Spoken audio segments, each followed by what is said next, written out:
नमस्कार, मी श्रीकांत उमरीकर. आपण पाहतात अनलायझर. लाईक करा, शेअर करा, सबस्क्राईब करा. अनलायझरचं ॲप डाउनलोड करा. एखाद्याला तुम्ही प्रत्यक्ष थापड लगावली तर वेदना होणार नाहीत, पण तो थापड लावेल ह्या कल्पनेनं जास्त वेदना होतात. असं जर म्हणलं तर तुम्हाला हसू येईल की काय श्रीकांत उमरीकरांना आज वेड लागले.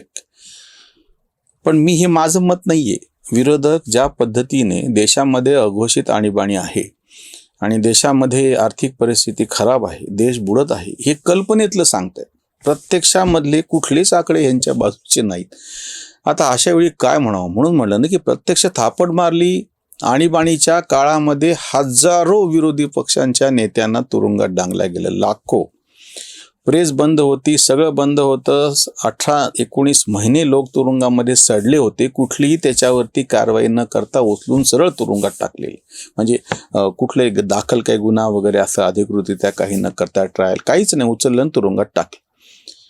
ते काही नाही. आणि आता अघोषित आणीबाणी आहे, ती किती भयानक आहे. मोदी कसे हिटलर आहेत याचं मी हे आज विषय काढायचं कारण म्हणजे राहुल गांधींचं लेटेस्ट ताजं स्टेटमेंट. आणि ते आरेतुरेच म्हणतात सरळ मोदीला. म्हणजे जाहीर बोलत असताना एक किमान काहीतरी सभ्यता पाळायची असती, ते पण नाही ना. आता तर मनोविकृतीच्या पातळीवरती गेल्यासारखं.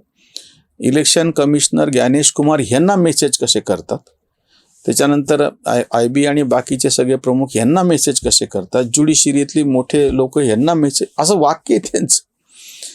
म्हणजे आता तो व्हिडिओ मी दाखवत नाही, खूप ठिकाणी तो फिरायला लागला पुन्हा. म्हणजे ते ऐकल्याच्या नंतर अगदी तालुक्याच्या पातळीवरती एखाद्या शाळेमधले जो निवडून आलेला वर्ग प्रतिनिधी असतो, मॉनिटर आपण त्याला म्हणतो, आणि त्यांची ती जी काही शालेय पातळीवरची संसद असते, त्यांना सुद्धा मॅच्युरिटी असेल अशी परिस्थिती. इतकी हे भाषा आणि हे गेलेलं आहे. सर्वसामान्य माणसांच्या दृष्टीनं अगदी आत्ताची गोष्ट, 1 महिन्यापूर्वी गॅसच्या सिलेंडरच्या नावानं किती बोंब केल्या गेलेली होती. अगदी आत्ता 6 दिवसापूर्वी डिझेलच्या नावानं बोंब केली, लोकांनी डिझेल भरलं, सगळं हाईप कशी केल्या गेली. हे वारंवार असं घडतं. हे 2014 पासून सत्ता गेल्याच्या नंतर ज्या पद्धतीचं काय म्हणता येईल वैफल्यग्रस्तता विरोधकांना आली. राहुल गांधी सारखे जे बेताल बडबड करतात आणि त्यांना पाठिंबा देणारे कुमार केतकरांचं वाक्य होतं, भाषण होतं, 2019च्या निवडणुकाच होणार नाहीत, मोदी पंतप्रधान पद सोडणारच नाही, दंगे होतील, देशामध्ये अराजक माजेल. हा आंतरराष्ट्रीय कटाचा भाग कसा आहे. 2019 गेलं, 2024 गेलं. मधल्या काळामध्ये प्रत्येक राज्यांमध्ये 3 वेळा निवडणुका झाल्या. 14, त्याच्यानंतर 19 आणि 24च्या सार्वत्रिक निवडणुकांच्या पाठोपाठ राज्यांमधल्या निवडणुका आता उरलेल्या अर्ध्याच्यातल्या होतील. म्हणजे जवळजवळ प्रत्येक राज्यातल्या निवडणुका 3 वेळा झालेल्या आहेत. 2 वेळा तर निश्चितच झालेल्या. प्रत्येक ठिकाणी प्रत्येक लोकसभा म्हणजे आणि विधानसभेची मुदत संपल्याच्या शिवाय निवडणुका झालेल्या नाहीत. म्हणजे असं नाही की आधीच बरखास्त केलं गेलं आणि निवडणुका झाल्या. आणि तरी यांना अघोषित आणीबाणी दिसायला. महागाई वाढली आहे. महागाई कशी वाढलेली, समजा आधी महागाई होती की नाही हे तुम्हाला तपासण्यासाठी एक आकडा तुम्ही पाहता, महादेशाही महागाई निर्देशांक. मग आता सुद्धा तो आकडाच बघावा लागेल तुलना करायची असेल तर. तुमच्या मनातली जर महागाई वाढली असेल तर कोणीच काही करू शकत नाही. GDP किती आहे, तुमच्या इकॉनॉमीचं आकार साईज किती आहे, टॅक्स कलेक्शन किती आहे, ह्या सगळ्या गोष्टी जर कम्पेअर करायचं असेल, तुलना करायची असेल तर आकड्यातच करावी लागेल ना. तुम्हाला सापेक्ष पद्धतीनं आकडे सापेक्ष नसतात, आकडेच असतात, निरपेक्ष असतात. अगदी जर समजा तुम्हाला गुन्ह्यामध्ये वाढ झाली, म्हणजे कशाच्या आधारावरती, जर गुन्हेगारी नोंदवले त्याचा एक आकडा तुमच्याकडे नोंदवलेला आहे आणि आताचा आकडा, ह्या दोघांमधला जो फरक आहे त्याच्याप्रमाणे वाढ झाली का घट झाली म्हणता येईल. पाऊस वाढला, पाऊस कमी झाला, आमच्या लहानपणी होता तसा पाऊस पडत नाही, इतकं भंकस वाक्य मी तुम्हाला सांगतो. मी मुद्दाम थोडंसं नॉन पॉलिटिकल उदाहरण देतो हसण्यासारखं. 1902 का 3चा काहीतरी तो मेट्रोलॉजिकल डाटा म्हणजे डिपार्टमेंट इंग्रजांनी स्थापन केलं, तेव्हापासूनचा उपलब्ध आहे. 125 वर्षाचे पावसाचे अधिकृत असे आकडे भारत सरकारकडे उपलब्ध आहेत. तुम्ही सगळे तपासून पहा. प्रचंड प्रमाणात घट झाली आणि प्रचंड प्रमाणात वाढ झाली असं काहीच घडलेलं नाही गेल्या 125 वर्षामध्ये. मग तुम्ही कशाच्या आधारावरती म्हणणार. पाऊस, झाडं तोडलेत, जंगलं हे झालेत, माणसानं पाप केले, सिमेंटचे रस्ते केले म्हणून पाऊस कमी झाला. ह्याला आकड्यातून आधार नाही.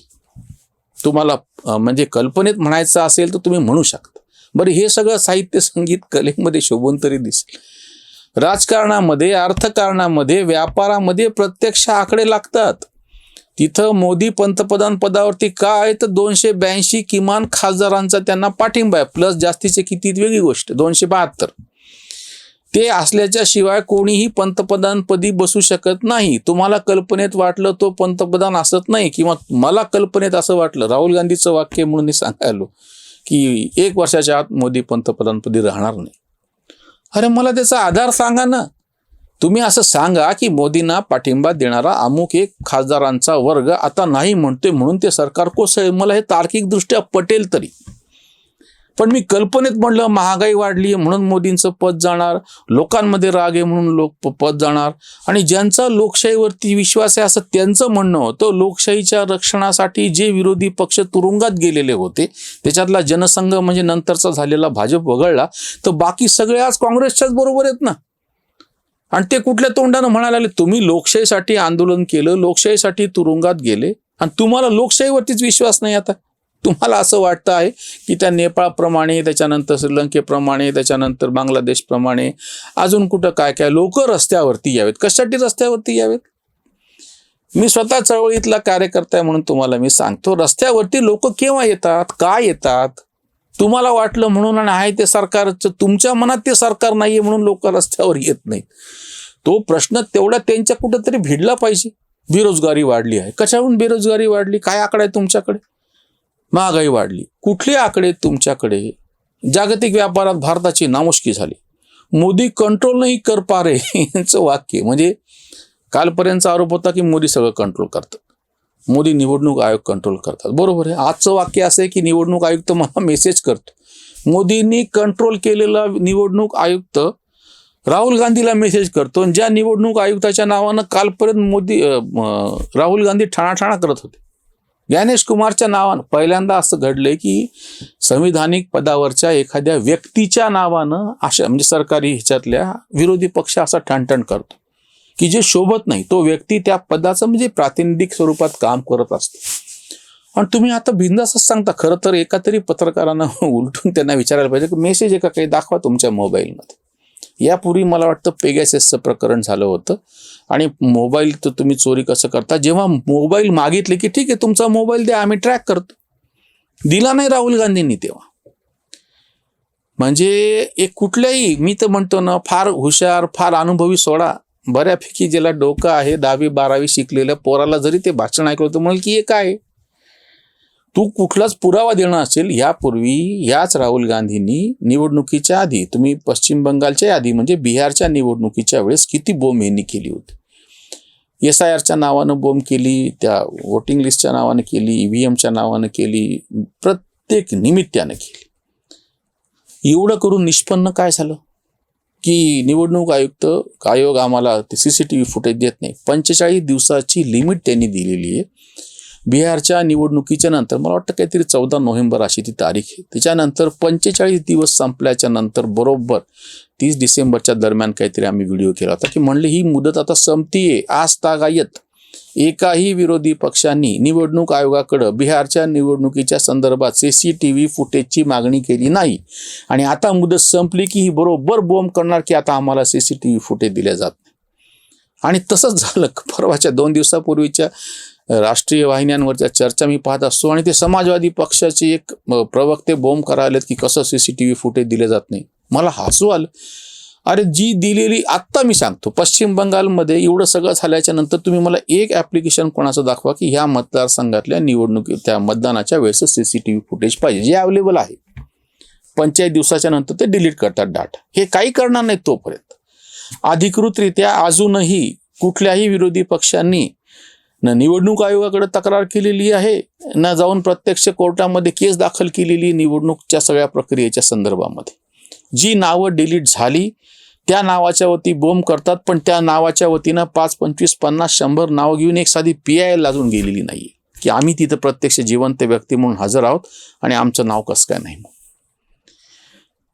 हे सगळा जो एक गोंधळ तयार करायचा आहे ना, जी परिस्थिती मुद्दाम चाललेली, किंवा आता ते म्हणजे आज ह्यासाठी मी हे सगळं बोलतो आहे की आत्ता म्हणजे माझा व्हिडिओ आज सकाळी 8 वाजता तुमच्या समोर येतो आहे, आणि काँग्रेस जनता पार्टीचे संस्थापक माननीय अभिजित दिपके यांचं भारताच्या भूमीवरती आगमन झालेलं आहे. प्रत्यक्ष त्यांच्यावरती तर काहीच टीका करायची गरज नाही, आम्ही वेगळा व्हिडिओ केला आहे, पण त्यांना पाठिंबा देणारे आणि हे राहुल गांधी सारखे खरं तर अरे हा तुमचा पराभव आहे, विरोधातली जी पोकळी आहे, तुम्ही जनतेचे प्रश्न नीट प्रश्न उपस्थित करत नाहीयेत म्हणून त्याच्यासाठी बाहेरून कोणाला तरी यावं लागतं आणि त्याला लोक प्रतिसाद देत आहेत. त्यांचं काय होईल हा परत वेगळा मुद्दा, ती आम्ही स्वतंत्रपणे टीका करूत काय करूत. पण आज विरोधी पक्ष आणि 8 तारखेला यांनी इंडिया आघाडीची बैठक ठेवलेली, त्यांनाही बोलवा म्हणून. काँग्रेस जनता पार्टीच्या लोकांना तुमच्या बैठकीमध्ये बोलवा, कारण की जे काम तुम्हाला करता येईन ते करायला लागले. पण कोणीही मूळ प्रश्नाला भिडायची गोष्ट अगदी आत्ता हे जेव्हा हे सगळं चालू आहे, 6 तारखेला अभिजित दिबके इथे येतोय म्हणजे आज येतो आहे आणि आता मृगाचा पाऊस तोंडावरती आहे. खरीपाची सगळ्यात मोठी पेरणीची जी आहे तो हा सीझन आहे आत्ता. इकडं जरांगेचं उपोषण 30 तारखेला झालं म्हणजे हे लोकल असलेले हे असे बाहेरून येणारे ते तसे कोणीही ह्या काळामध्ये भारतातला बहुतांश वर्ग हा ग्रामीण भागातला पेरणीमध्ये अडकलेला असतो. त्याची ह्यांना काडीसुद्धा यांचा गंधसुद्धा नाही. ज्या नीटच्या पोरांसाठी ओढाल त्यांची 21 तारखेला अधिकृतरित्या परीक्षा आहे, हे पोरं येऊ शकत नाहीत. काही फार चांगले व्हिडिओ नवीन जनरेशनच्या काही पोरांनी टाकलेले मी पाहिले, मला इतकं कौतुक वाटलं त्यांचं की आता नीटची 21 तारखेला परीक्षा आहे, त्या काळामध्ये लांबलेली का असना काही का असना त्या पोराला ती परीक्षा तर देणं आहे ना. आता ज्याला पुढचं करिअर करायचं, तुम्ही त्याला कुठल्या तोंडानं आत्ता प्रत्यक्ष आंदोलनासाठी बोलवणार असाल? हां, 21ची परीक्षा झाल्याच्या नंतर बोलवताल ते एक वेळ समजू तरी शकतो. म्हणजे ह्यांना इतकंही भान नाही की कुठल्या काळामध्ये आंदोलन केलं पाहिजे. ज्या लोकांसाठी करायचं त्यांची तर सोय बघा. डाव्यांनी त्यानं एक शेवटचं उदाहरण सांगून थांबतो. डाव्यांचं शेतकरी प्रश्नाच्या बाबतीतलं आकलन बघा किती महान येते. जूनच्या काळामध्ये त्यांनी आंदोलन केलं होतं. आज तागायत जूनचा महिना म्हणजे पेरणीचा महिना, इतका म्हणजे मडे झाकून या करीती पेरणी कुणबियाची वाणी लही लही लवेलाही, हे तुकाराम महाराजांची आम्ही अभंगांचा नेहमी दाखला देतो. अरे घरी जर प्रेत पडलं असेल झाकून ठेवतात पण पहिले पेरणी करतात असं ते सांगितलेले. ते महाराजांनी पुरंदरचा केलेला तह 12 जूनचा ह्याचे तर मी कितीतरी वेळा उल्लेख केले. ह्यांना ह्याची किमान जाणीव नाही की ह्या महिन्यामध्ये विद्यार्थी आणि शेतकऱ्यांची इतकी प्रचंड लगबग असते प्रवेशन बाकीच्या सगळ्यासाठी. त्या काळामध्ये या लोकांना धरून आंदोलन करू नये, कारण की ते प्रतिसाद व्यावहारिकदृष्ट्या देऊ शकत नाही. पण इतकंही न ह्यांना भान उरलेलं आहे ना त्यांना पाठिंबा देणाऱ्यांना उरलेलं आहे, अशी परिस्थिती होऊन बसली. म्हणजे ही विरोधक सुद्धा असे आहेत की जणू काही सत्ताधाऱ्यांचीच बी टीम आहेत, त्यांच्या सोयीनं हे आंदोलन करतात. बघूत काय होतं ते. त्यांच्याबद्दल मला काही म्हणायचं नाही, पण त्या निमित्तानं जे तारे राहुल गांधींनी तोडलेले आहेत त्याच्यामुळे राहुल गांधी हे भाजपचे स्टार प्रचारक कसे आहेत तेच पुन्हा पुन्हा सिद्ध होतं. इथेच थांबूयात. धन्यवाद. स्वधर्म जागृतीचा विधायक बुरुज